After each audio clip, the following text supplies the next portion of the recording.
Philippe Vincent Foisy. Cube Radio. Cube Radio.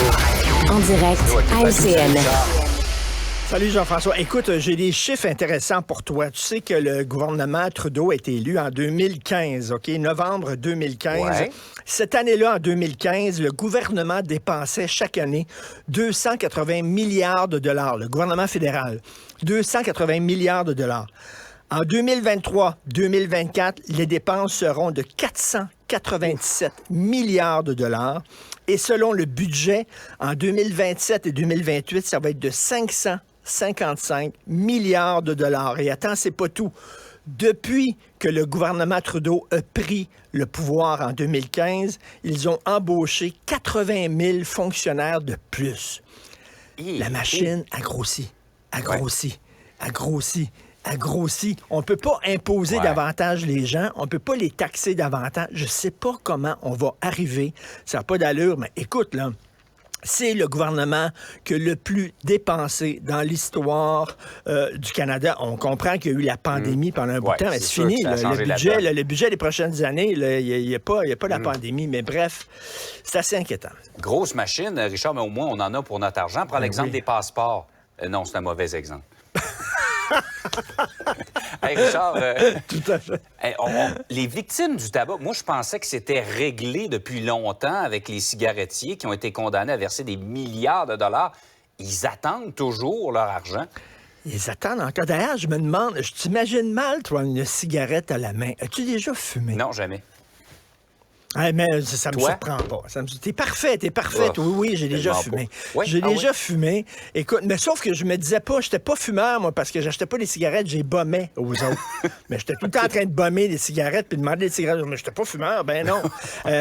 Écoute, il y a des fumeurs, il y a des gens qui fument, qui nous écoutent. Je veux pas vous culpabiliser, mais regardez-moi dans les yeux, là. C'est quand même la décision la plus niaiseuse qu'un être humain peut prendre dans sa vie. Là. Je veux dire, vraiment, là, on donne de l'argent, on enrichit une entreprise qui va nous rendre accros à un produit qui est hyper nocif pour notre santé et qui va nous enlever des années de vie. C'est clair, là.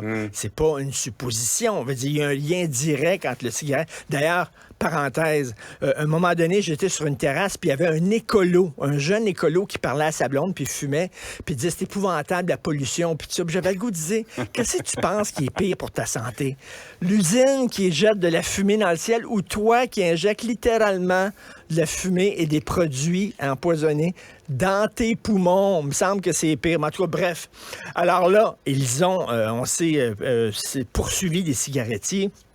Donc, on parle de Rothman, Benson & Hedges, Imperial Tobacco Canada, en disant, nous autres, on a commencé à fumer, mes parents ont commencé à fumer, alors qu'il n'y avait pas d'avertissement sur les paquets de cigarettes, et alors que les compagnies de cigarettes niaient que leurs produits étaient dangereux pour leur santé. Donc, finalement, il y a eu un procès.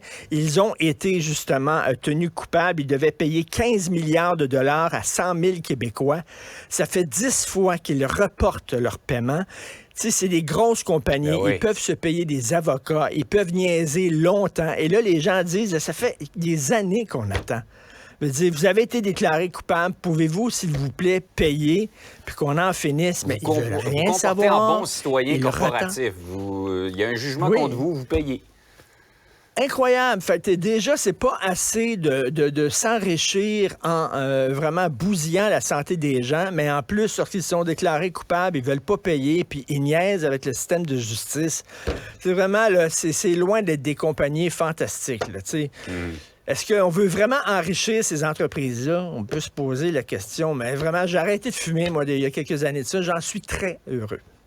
Par ailleurs, Richard, la hausse des frais d'électricité, c'est entré en vigueur le 1er avril, donc en fin de semaine. Pour les PME, ça fait particulièrement mal.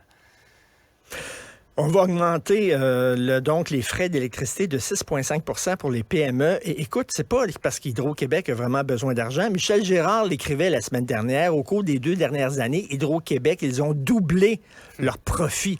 Ils ont doublé leurs profits. Ils font énormément d'argent. Et là, il y a quelque chose que je ne comprends pas.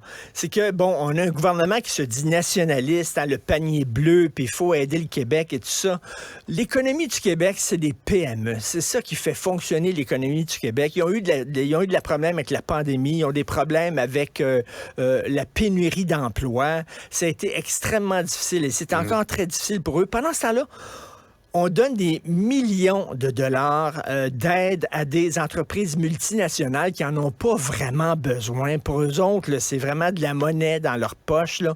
On les aide et on augmente les frais d'électricité pour les petites PME québécoises qui ont la difficulté à arriver. Et là, Marc Tanguay, le chef du PLQ, il demande un arrêt des hausses de tarifs d'électricité. Puis je pense qu'il y a beaucoup de gens qui sont d'accord avec eux. Là. On est en train d'étouffer notre petite PME alors qu'on subventionne à coups de millions des grosses entreprises multinationales et qu'Hydro-Québec a doublé ses profits. Il y a quelque chose que je ne comprends pas et que plusieurs personnes ne comprennent pas. Oui, ces entreprises-là ont les poches pas mal moins profondes que les grosses multinationales qui viennent s'installer chez nous, effectivement. Hey, Richard, j'aurais dû commencer par ça. J'ai oublié de m'informer de tes cônes. Ils vont bien?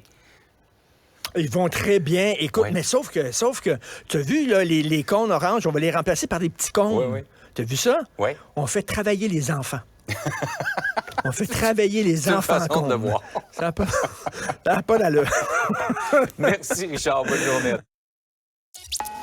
Cube Radio.